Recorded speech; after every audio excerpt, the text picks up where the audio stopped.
And welcome to my channel. तो friend SSC GD answer key आसी सारी तो आप देखिए प्रथम तार ऑफिशियल वेबसाइट ssc.nic.in वेबसाइट को जावाई पड़ो। तापर 18 आसी नोटिफिकेशन टी डाउनलोड करने पड़ो। मु डाउनलोड कर बर्तमान मु डाउनलोड कर एठारे देखा जाउथुवा लिंक उपरे क्लिक करने तापर एठी सबमिट उपरे क्लिक करने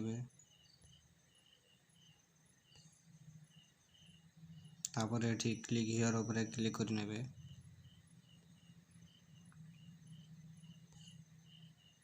तापर एठारे आपनकर यूजर आईडी एवं पासवर्ड दे लॉगिन करने। वर्तमान मु लॉगिन कर वर्तमान एठारे क्लिक हियर उपरे क्लिक करिया पय पड़िबो।